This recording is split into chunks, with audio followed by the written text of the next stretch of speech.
Away on his right he could see rather indistinctly the western mountains. On his left was the gleam of the great river, and everything was so quiet that he could hear the sound of the waterfall at Beaver's Dam a mile away. There was no difficulty in picking out the two stars they'd come to see. They hung rather low in the southern sky, almost as bright as two little moons, and very close together. "Are they going to have a collision?" he asked in an awestruck voice. "Nay, dear Prince," said the doctor, and he too spoke in a whisper. "The great lords of the upper sky know the steps of their dance too well for that. Look well upon them. Their meeting is fortunate, and means some great good for the sad realm of Narnia. Tarver, the Lord of Victory, salutes Alanbil, the Lady of Peace. They are just coming to their nearest." "It's a pity that tree gets in the way," said Caspian. "We really see better from the west tower, though it's not so high." Dr. Cornelius said nothing for about 2 minutes, but stood still with his eyes fixed on Tarver and Alanbil. Then he drew a deep breath and turned to Caspian. "There," he said, "you have seen what no man now alive has seen, nor will see again.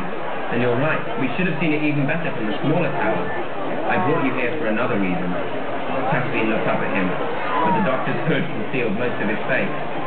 "The virtue of this tower," said Dr. Cornelius, "is that we have 6 empty rooms beneath us and a long stair, and the door at the bottom of the stair is locked. We cannot be overheard." "Are you going to tell me what you wouldn't tell me the other day?" said Caspian. "I am," said the doctor. "But remember, you and I must never talk about these things except here on the very top of this great tower."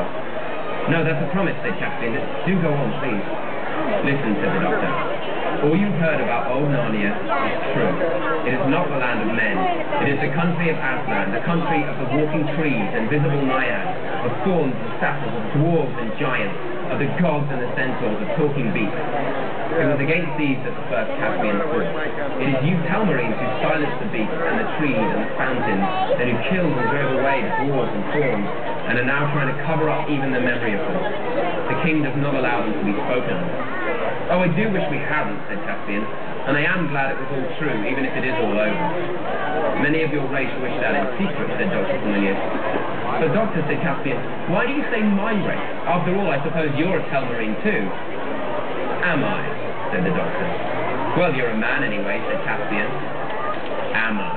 repeated the doctor in a deeper voice, at the same moment throwing back his hood so that Caspian could see his face clearly in the moonlight. All at once, Caspian realized the truth, and felt that he ought to have realized it long before.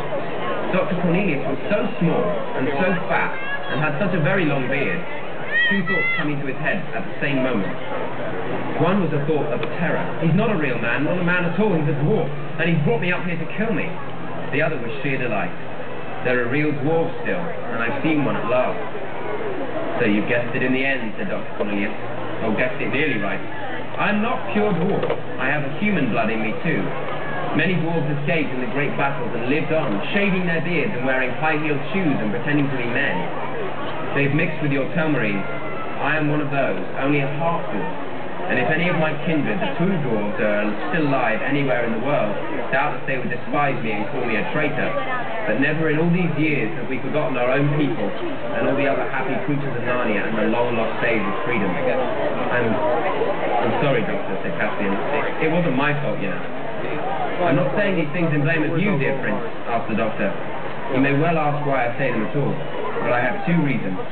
Firstly, because my old heart has carried these secret memories so long that it aches with them and would burst if I had not whispered them to you. So secondly for this, that when you become king, you may help us, for I know that you also, Telmarine though you are, love the things of old." I do," said Caspian, "but how can I help?" "You can be kind to the poor remnants of the dwarf people like myself. You can gather learned magicians and try to find a way of awakening the trees once more. You can search through all the nooks and wild places of the land to see if any fauns or talking beasts or dwarves are perhaps still alive and hiding." "Do you think there are any?" asked Caspian eagerly. "I don't know. I don't know," said the doctor with a deep sigh. "Sometimes I'm afraid there can't be. I've been looking for traces of them all my life. Sometimes I thought I heard a dwarf drum in the mountains. Sometimes at night in the woods I thought I had a glimpse of fauns and satyrs dancing a long way off. But when I came to the place, there was never anything there. I've often despaired, but something always happens to start me hoping again. I don't know, but at least you can try to be a king like the High King Peter of old, and not like your uncle." "Then it's true about the kings and queens too, and about the White Witch," said Caspian. Certainly it's true, said Cornelius. Their reign was the golden age in Narnia, and the land has never forgotten them. Did they live in this castle, Doctor? Nay, my dear, said the old man. This castle is a thing of yesterday. Your great-great-grandfather built it. But when the two sons of Adam and the two daughters of Eve were made kings and queens of Narnia by Aslan himself, they lived in the castle of Cair Paravel. No man alive has seen that blessed place, and perhaps even the ruins of it have now vanished.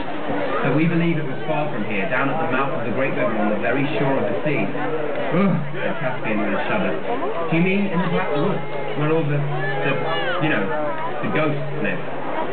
Your Highness speaks as if you've been taught, said the doctor, but it is all lies. There are no ghosts there. That is a story invented by the Telmarines. Your kings are in deadly fear of the sea because they can never quite forget that in all stories Aslan comes from over the sea. They don't want to go near it, and they don't want anyone else to go near it. So they've let great woods grow up to cut their people off from the coast.